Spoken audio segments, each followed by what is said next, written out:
Are your subscription habits reasonable, or are you simply ignoring the problem? A couple of streaming services, a gym membership, cloud storage here and there maybe, Creative Cloud. All that really starts to add up. Now, most Americans believe that they only spend around $77 a month, according to this article here that I found.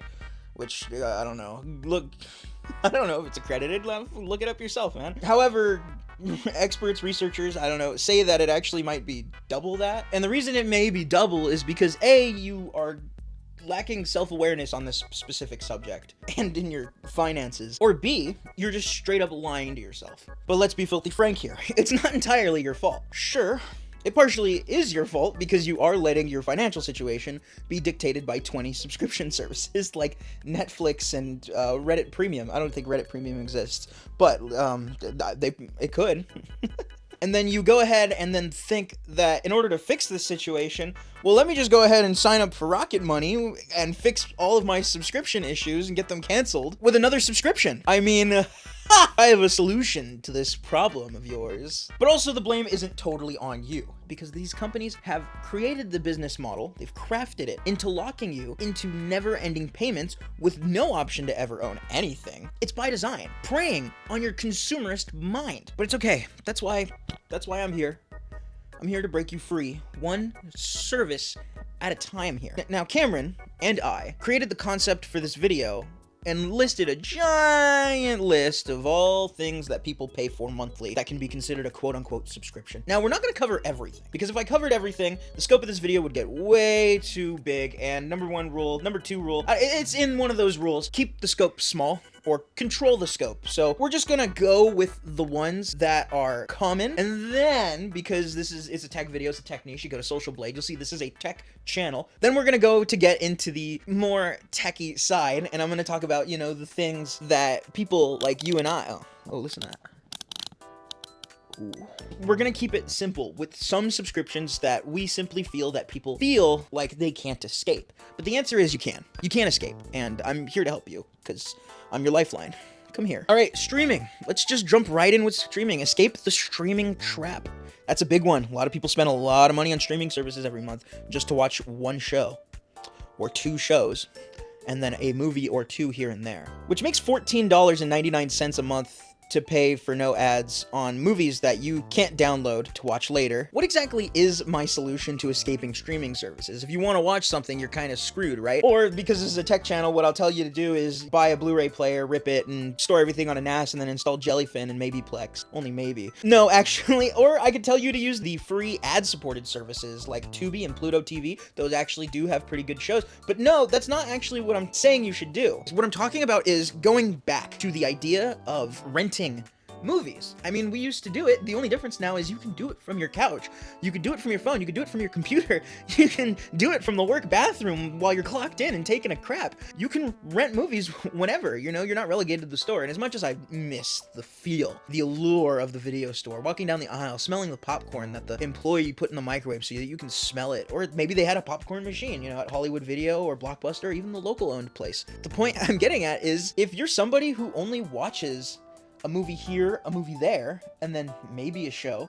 Yes, renting can add up, but I've noticed that some of the prices to rent these movies in HD are actually really pretty cheap. And if you're only watching 3 or 4 movies at $3.99 a month, that comes out to the same price, and you have better control over what you pay, because now you can think once, twice, and a third time about whether you want to rent or watch a movie instead of doom watching. Is it doom streaming? You know what? Doom streaming. That's what we're calling this. Doom streaming Netflix, Hulu, or whatever the other ones are. But the point is, like, you can rent movies from just about anywhere. YouTube, Fandango, what are the other ones? Yeah, Amazon. You don't need Amazon Prime, just rent a movie from Amazon.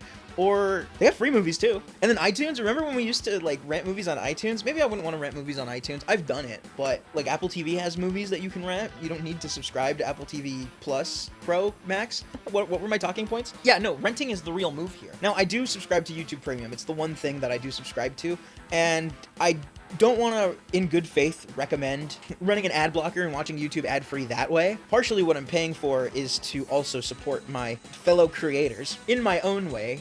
I won't give the creator 34 cents, but I will collectively give them 34 cents by watching them all month. No, I'm not going to recommend you avoid a YouTube premium subscription, but what I could recommend is watching YouTube on a very high quality web browser, like Brave. Wink, wink. So I won't directly recommend watching YouTube with a web browser, but, you know, you can watch YouTube on Brave. I just watch YouTube on Brave. It's a good browser, you know. Maybe you like Chrome, you know. Chrome is cool, I guess, maybe. Not. Chrome kind of sucks, I'm gonna be honest. Chrome, you suck, Chrome. Watch your videos on Brave. This way you're not burning money on an endless streaming loop. It's easier this way, kinda. Yes, it can add up, but like I said, if you're only watching a movie here and there, you're golden. It may even save you some money in the long run. And to supplement, services like Tubi and Pluto TV, like I said, they aren't something to turn your nose up at. I mean, they got episodes of Next Generation. You can watch Star Trek. Come on, you're not too good to watch Star Trek. Star Trek is pretty dope. I don't like Star Wars. Okay, cloud storage. A lot of us pay for Google Photos and Google Drive Cloud. iCloud, we pay for iCloud. We pay for OneDrive. We pay for Dropbox. But, I mean, host it locally. I mean, you could...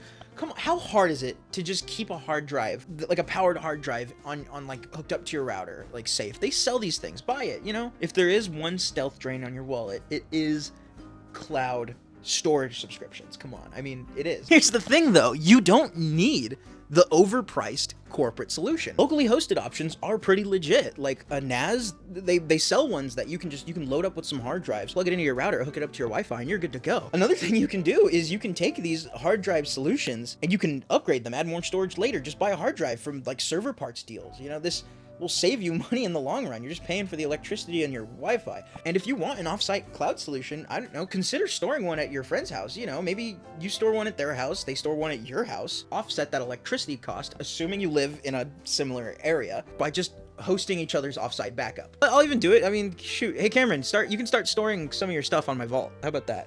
I'll store some of my stuff on your server. You don't leave your server on. He doesn't leave his server on. Dude, if it's a home server, why do you turn it off? The idea is high availability. You need it whenever, dude. I'm out and about and I need something off my server, dude. Go into the Samba share through my phone. I have the tunneling software. I also have the port open, but that's not the point. I get why corporate cloud solutions are important and are cool to use because natural disasters are an unfortunate flex. But I don't think everyone needs it.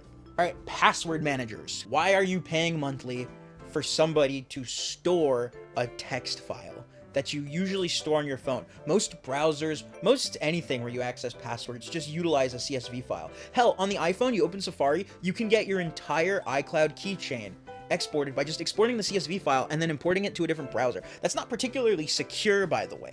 The secure part of that is the fact that the account is password protected, and there are tons of self-hosted free options. And sure, I get it. They're encrypting it, they're holding on to it, but now you're just giving it to a company. Are you really gonna trust a company to hold on to those passwords for you and never have a data breach? You're trusting this company to keep everything safe and then to never change their policy and to never lock you out if something ever goes down, as opposed to a locally hosted solution. I mean, look at the way Pirate Software stores his passwords. It's overkill. There's no need to do it. Like, look, this is his Netflix password. He does the computer science stuff. That's cool, but you don't need to do that. Now, yes, it's overkill, but what I'm getting at is he has the right idea when it comes to how seriously you should be taking your password storage. You could store it on a flash drive too, or you can use Bitwarden or Veracrypt, or hell, even KeePass. At the end of the day, a password manager should 1, be secure, and 2, make things easier for you, and 3, not lock you into another subscription. Now, I do use Apple Keychain, and like I said, if somebody got into my iPhone and knew my PIN,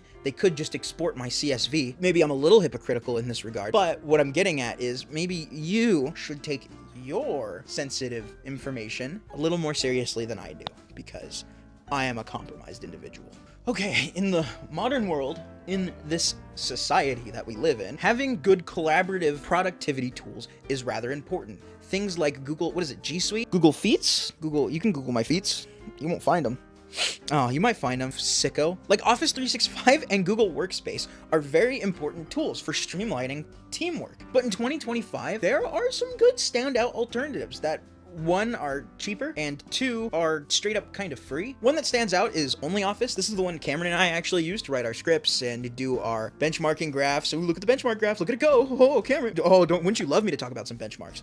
No, I'm not talking about any benchmarks, you performance goblin. Get out of here, Cameron. Go away. Bad benchmark goblin. But we actually choose to locally host, and this actually works really well through a Docker container, or you can even just run it on a Ubuntu VM, or just, you know, boot up Ubuntu on an old little Raspberry Pi laying around, or I guess Raspbian. Yeah, boot up Raspbian on an old Raspberry Pi. So whatever device somebody uses, you can just collaborate like you can on Google Workspaces or Office 365. It works really well. And the experience of using these, I find them comparable to Microsoft Word and Excel. They work really well. They're just missing, you know, those stupid AI features. If you really do want to, OnlyOffice does have a cloud storage service, all-in-one solution. They even give you 2 GB free. Now, unless you start adding lots of high-resolution images to your projects, you're not going to run out of those 2 GB anytime soon, if I'm being completely honest.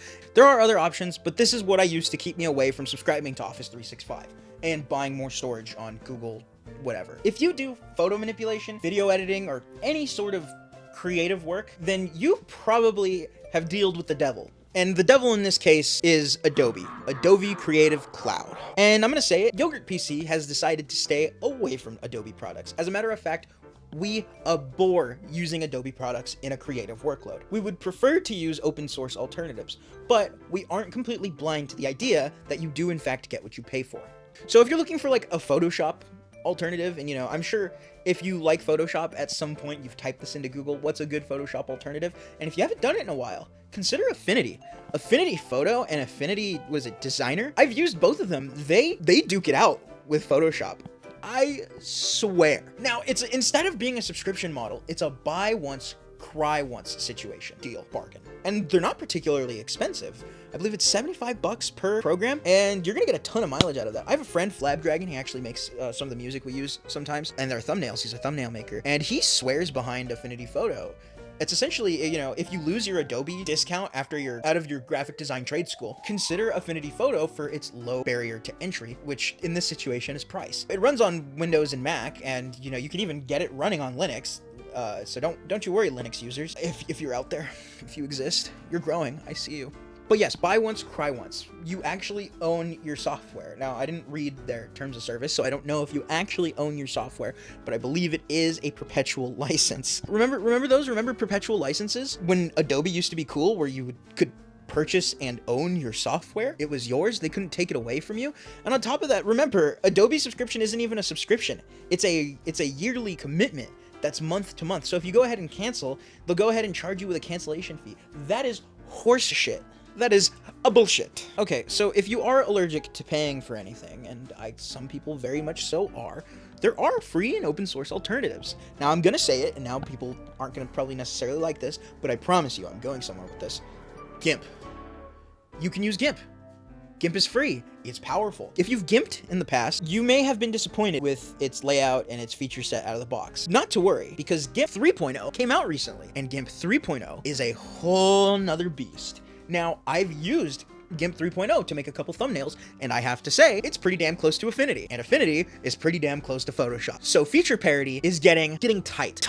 It's getting good, I promise. So if you wrote off GIMP in the past, don't do it now, because it's become a real contender. Video editing, the big one, the huge one. Everybody uses Premiere. Here, I'm gonna take a sip of my DaVinci Resolve. Oh my god, is DaVinci Resolve getting good? I personally use DaVinci Resolve Studio to edit everything, which costs about $300 for a perpetual license, which gives you updates forever. I hope they don't change that. Blackmagic do not let me down. But there's also a free version, which gives you access to most of everything that DaVinci Resolve has to offer. And anything that it doesn't, you can go ahead and just get some plugins and some LUTs and go find some stuff. I mean, in the last few years, DaVinci Resolve has become the one-stop shop for creators. Everything from its easy-to-use timeline to its easy to lay down effects and inspector. And then there's also the tabs. You know, you have the Fusion tab, you have the color tab, everything in one, from a VFX suite to a color grading suite to a built-in DAW. I mean, it's not as good as like FL Studio or whatever, but the point is it's very usable for editing any of your videos audio. And the cooler part about this, the part about this that is really cool is all of the tabs are seamlessly integrated together. No dynamic link nonsense that you deal with After Effects and Audition and Premiere. Now, it's not perfect. For one, it'll devour any hardware you throw at it. Whether it be an M4 Mac or the highest end 5090, it'll use all the horses you throw at it. But I will say every video I have worked on at YogertPC, with the exception of one, has been edited completely in DaVinci Resolve. Now, I also do want to talk to you about the open source option. KDE has Kdenlive, which has been out for years. Kdenlive is probably the best open source NLE out there. Now, it's not perfect also. It's missing GPU accelerations, so proxies do a lot of heavy lifting, and it doesn't have support for 10-bit color, but these are things that I assume will be added at some point. And I believe FFmpeg is also really well integrated into it, so Linux users, that should be perfect for you. Cameron, for years, has edited in Kdenlive. From what his opinion is, and I personally agree, is it's essentially a free Sony Vegas. And then in the notes for the script, he said, lol, isn't Sony Vegas free? I don't think it's free. I think that's a piracy joke. Now, Kdenlive is pretty simple because, like I said, it is just essentially a free Sony Vegas. However, if you're just someone who cuts, adds a lot, maybe does some keying here and there, it sounds like Kdenlive's the video editor for you. If there's one thing that these companies love than your money, it's their ability to keep taking your money, especially if they can keep taking that money without you noticing. And just like paid password managers unnecessarily charging you for something that's essentially free. Now, if you think paying for a password manager is bad, like I do, imagine this unnecessary cost being caused by forgetting a password, or even forgetting that you're even subscribed to the services. That's literally what these free trials kind of prey upon. And that's what's gonna drain your wallet. I mean, I don't wonder why companies do this. I know why companies do this. If you follow anything back far enough, it's all about the money. It's always about the money. And that's no surprise. We know that. And it has nothing to do with your convenience as a consumer, which is something that they will claim. It's all about the convenience for them of you forgetting that you're subscribed. But the question I guess I'm posing to myself is, why do we forget these costs? Or exactly how do these companies use these psychological tricks? Well, one theory is that small payments instead of one large one make people feel like they're not spending as much. Therefore, they're less inclined to remember that purchase. Oh, you better believe I'll remember that 100+ subscription to Amazon Prime. Make sure that it doesn't hit me at the beginning of the year, but I'm not going to remember the $4.99 subscription to Rocket Money. I think it's $3.99. They could have raised their prices, but the point is I'm not going to remember. And another one is auto renewal. It kind of tricks your brain. You're not actively making a payment. It's just happening automatically. Therefore, you don't feel like you're making a payment. I'm no psychologist, I'm no expert, and I'm not here to cherry pick data or provide you with misleading facts. If you want to look more into that, I'm gonna leave that up to the experts. You can go ahead and go look that up yourself, look at the research papers and everything. Do your own research. I'm not even going to claim that anything I say is exactly right. This is sort of just based on personal experience and other anecdotal evidence.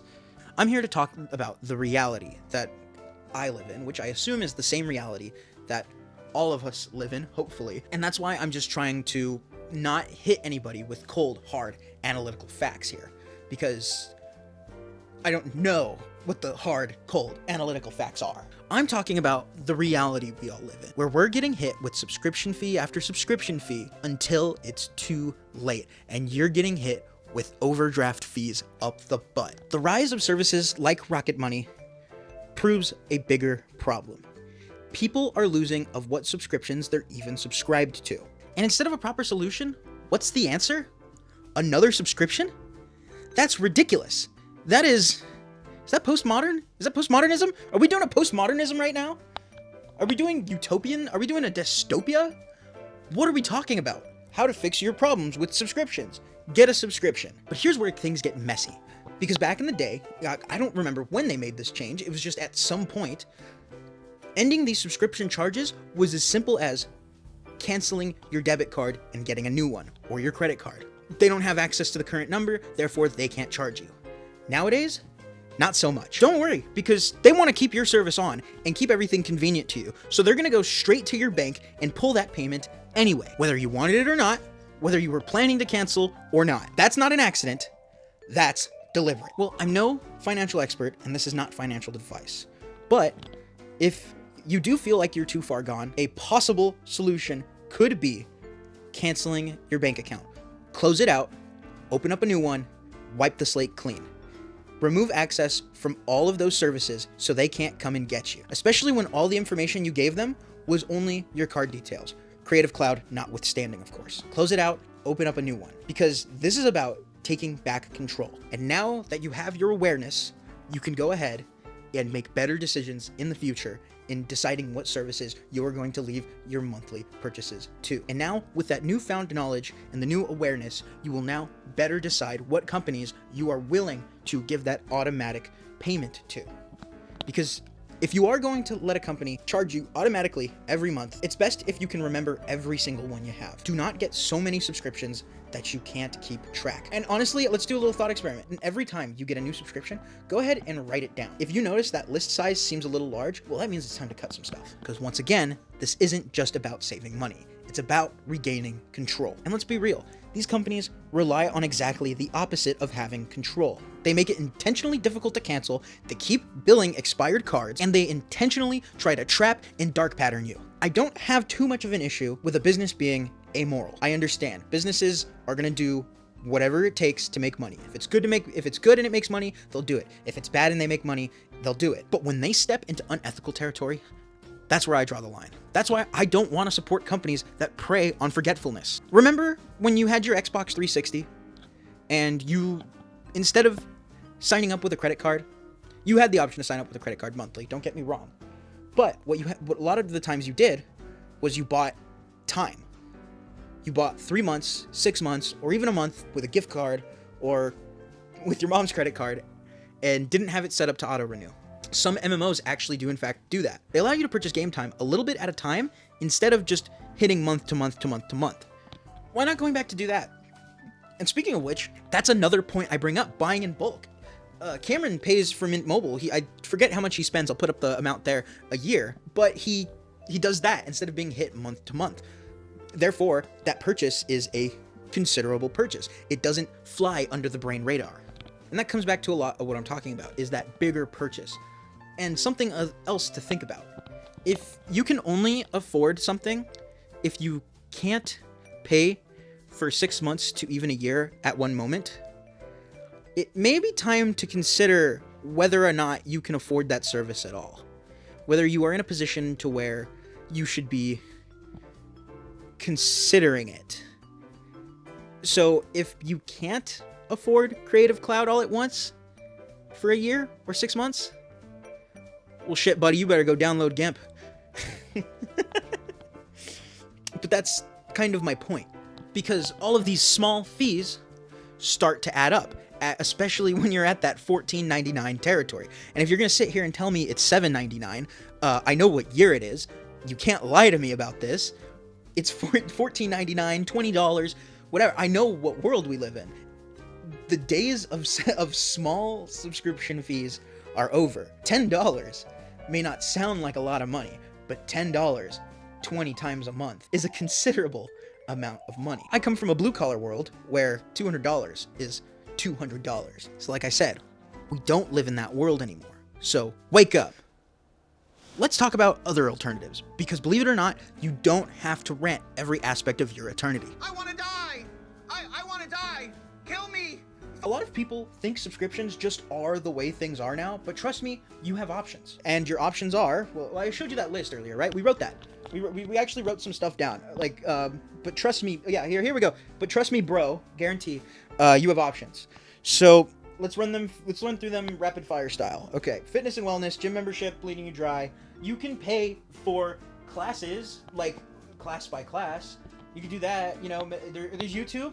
And then like you could do it at home. You could like exercise at home, or you go to the park. You could do like the old ladies, you know, where they do the Tai Chi. There's YouTubers where they show you how to meditate. You meditate with them. You don't need to subscribe to a Peloton bike. And then like learning platforms. Well, you know, buy it a course at a time. News, and there's always NPR. NPR's free for now. Free news still exists. Don't let them fool you. You don't have to subscribe to Ground News. I subscribe to Ground News. I did pay $10 for a year. That's pretty good though. $10 for a year for Ground News. Yo, Ground News. This is the one subscription. And you know what? Sometimes it's even a lot cheaper to buy your subscriptions in bulk. The reason they do that, the buying in bulk thing, is for higher cash flow. The idea is about risk management here. If you're a business and you can get somebody to spend $40 once, they're getting the service for the whole year rather than whatever that works out to monthly. Payment, processing charges, higher cash flow, and just overall lower risk of somebody canceling if they buy outright. So that's why they'll actually offer a lower price to buy outright. Which businesses be businessing. I'm not gonna, you know, game is game. I'm not gonna fault them too hard for that. The heart-to-heart conclusion. That's where we're at here. Look, I get it. Some of these alternatives, they sound obvious, inconvenient, or just outdated. And to be fair, some of them are. And I'm not even saying that all subscriptions are necessarily a bad thing. I live in a country, to a better extent, we live in a world that values not only convenience, it's that other C word that I'm too much of a coward to say on camera for the purpose of avoiding being part of certain content pipelines. It was calm. Holy fucking shit. But sometimes subscriptions are a perfect solution to personal problems. What makes a lot of companies is the ability to have this constant cash flow. And monthly subscriptions are great for that. Buying all at once is better. Businesses run on cash flow and rely on recurring charges in order to even just stay alive sometimes. But at the same time, it's a lot and it's only getting worse. Now, there has to be some middle ground solution where both companies and consumers are sort of happy. I really don't give a shit about companies being happy because I don't give a damn how happy a dirty corpo is. For example, watch this footage of me playing Cyberpunk and just absolutely going crazy on these NPCs insurance warrior style. At the end of the day, just be careful. You're an adult. You know what you're doing. I believe in you. I just want you to do well. Pad that savings account, protect your money, and grow for a better future. I'm not telling you to cancel everything. I'm just asking you to take a step back and take a look. Because there has to be some middle ground between drowning in subscriptions and canceling everything. You know what is free of monthly subscription charges? Subscribing to the channel. Because if I taught you anything, or if I helped you at all, or if I gave you things to think about, you know, that'd be pretty cool. You could check us out. You know, you could also become a member. That is a subscription fee, unfortunately. Yeah, so yeah, welcome to the end card. So, you know, that's, you can watch this video where Cameron held hostage of viewers A770 limited edition for like a year or like 9 months or something, and then like and then made the video like recently. And then you could also watch this video. This is the video YouTube wants you to watch. I know what video this is actually. I'm not gonna say what it is because I don't like saying the title of this video. It's a personal thing, but yeah, that one's a pretty good one. Why don't you go ahead and go watch that one? And yeah, okay, bye. I'm gonna, you know what? I'm gonna do that thing where like, do I have like a, I don't have my harmony anywhere. Okay, no. I'm gonna so like to end the video, to like close it out, I'm gonna like an old CRT turns off, like an old one where it like, and okay, so like, all right, let me do that. Bye.